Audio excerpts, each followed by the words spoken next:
Assalamualaikum warahmatullahi wabarakatuh. Ya, kembali lagi dengan saya Fabrizal Adam Pramudia, NIM E41181025 dari TIF Bondowoso 2018. Di sini saya akan mempresentasikan tentang dashboard dan scorecard sebagai tugas dari mata kuliah Data Warehouse.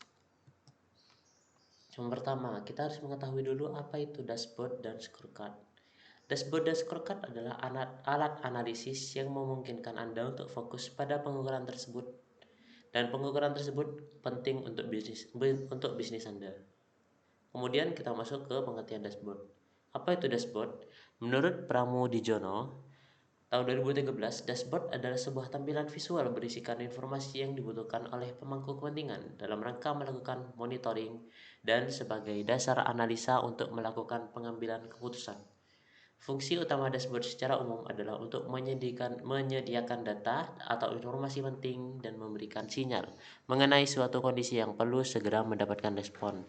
Seperti dalam dashboard mobil yang kita ketahui, di sana terdapat banyak data-data dari mobil kita, misalkan seperti bensin tinggal berapa, terus kecepatan, ya, dan seperti di kalimat terakhir memberikan sinyal mengenai sesuatu kondisi yang perlu segera mendapatkan respon. Seperti jika bensin kita habis, maka kita harus segera mengisinya.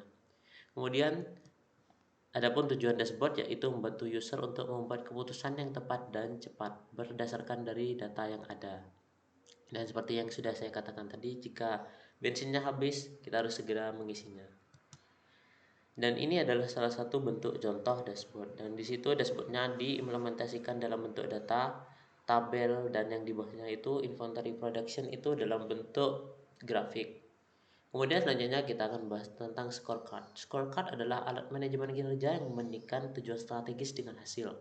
Alat ini biasanya menggunakan pendekatan top down yang memungkinkan manajemen untuk mengimplementasikan strateginya dengan menyelaraskan kinerja dengan tujuan.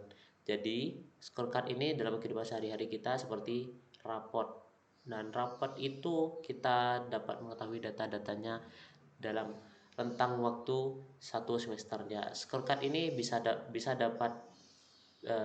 scorecard ini dapat data dalam rentang waktu bisa sebulan, seminggu, maupun satu semester.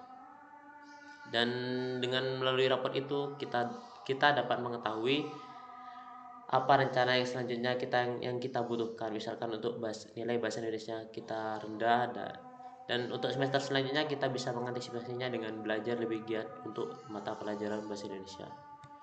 Kemudian tujuan scorecard yang pertama untuk mengomunikasikan target perusahaan, yang kedua menyusun job desk karyawan yang sesuai dengan strategi, C menentukan prioritas proyek, produk, dan layanan, dan yang terakhir adalah mengukur dan memantau perkembangan perusahaan menuju target.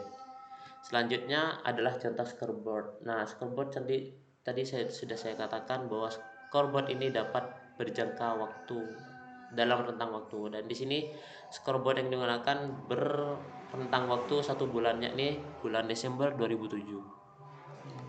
Kemudian ada perbedaan antara dashboard dan scorecard. Di sini bisa dilihat ada 4 komponen utama yang bisa membedakan antara dashboard dan scorecard. Dari purpose atau tujuannya, dashboard itu sebagai data yang glance atau yang sedikit gitu. Kemudian scorecard managing performance. Jadi kita dengan scorecard bisa memanajemen performa kita dengan lebih lama. Kemudian untuk timeliness data. Jadi untuk dashboard itu current. Jadi yang sekarang secara langsung sekarang itu datanya di dashboardnya seperti apa. Untuk scorecard itu periodic, dan kita bisa tahu tuh datanya setelah rentang waktu misalkan sebulan atau satu semester. Kemudian dari user, dashboard biasanya digunakan oleh manajer yang lower level, dan scorecard itu yang upper level manager. Kemudian linked to system. Dashboard ini biasanya selalu terikat dengan sistem. Jadi di situ tulisannya almost always. Jadi hampir selalu dashboard itu digunakan dalam sistem. Dan scorecard itu untuk sometimes atau kadang-kadang, ya misalkan untuk tentang waktu sekian sekian sekian.